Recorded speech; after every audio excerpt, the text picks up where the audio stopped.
এখন কথা হচ্ছে আরাফার রোজা কোন তারিখে রাখবেন, কারণ সৌদি আরবে যেদিন 9 তারিখ আমাদের এখানে সেদিন 8 তারিখ, আমাদের এখানে যেদিন 8 তারিখ সৌদি আরবে সেদিন 9 তারিখ, আমাদের এখানে যেদিন 9 তারিখ সৌদি আরবে সেদিন 10 তারিখ।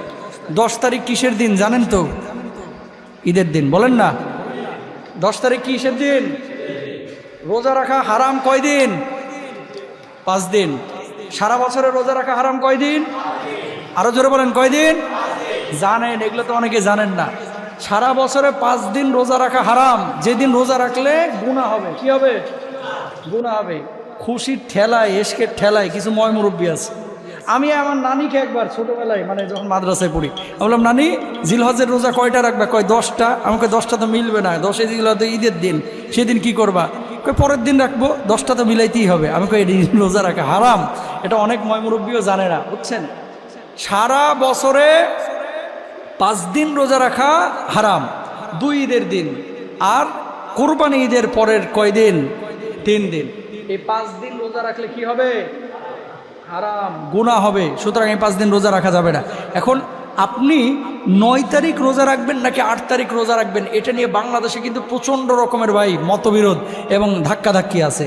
কারণ সৌদি আরবের সাথে মিল রাখলে আপনারা 10 তারিখ, মানে যেদিন এখানে 9 তারিখ সেদিন আপনারা কি করতে হবে? ঈদের নামাজ পড়তে হবে, 10 তারিখ ধরতে হবে। আবার সৌদি আরবে যেদিন হজ হয় সেদিন এখানে 8 তারিখ। সৌদি আরবের পরের দিন কি হয়? আপনার চাঁদ দেখা যায় এখানে। সুতরাং আপনি সৌদি আরবের হিসাব করবেন না, করবেন কোন হিসাব? বাংলাদেশের হিসাব। সৌদি আরবের এখন যারা আছেন তারা বলবেন যে বাংলাদেশে যদি 9 তারিখ রোজা রাখা হয় তাহলে তো আমাদের দেশে 10 তারিখ হারাম রোজা রাখা।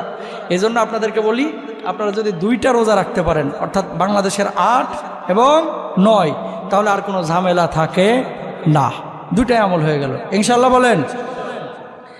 এরপর আল্লাহর নবী বিশ্বনবী সাল্লাল্লাহু আলাইহি ওয়াসাল্লাম বলেছেন, জিলহজ্জের 9 তারিখ থেকে নিয়ে 13 তারিখ পর্যন্ত প্রত্যেক ওয়াক্ত নামাজের পরে তাকবীর বলার জন্য একবার তাকবীর বলাটা এটা আপনার উপরে আবশ্যক। সবাই আমার সঙ্গে সঙ্গে বলেন, আল্লাহু আকবার, আল্লাহু আকবার, লা ইলাহা ইল্লাল্লাহ, আল্লাহু আকবার, আল্লাহু আকবার, ওয়ালিল্লাহিল হামদ। আবার বলেন, আল্লাহু আকবার, আল্লাহু আকবার, লা ইলাহা ইল্লাল্লাহ, আল্লাহু আকবার, আল্লাহু আকবার, ওয়ালিল্লাহিল হামদ।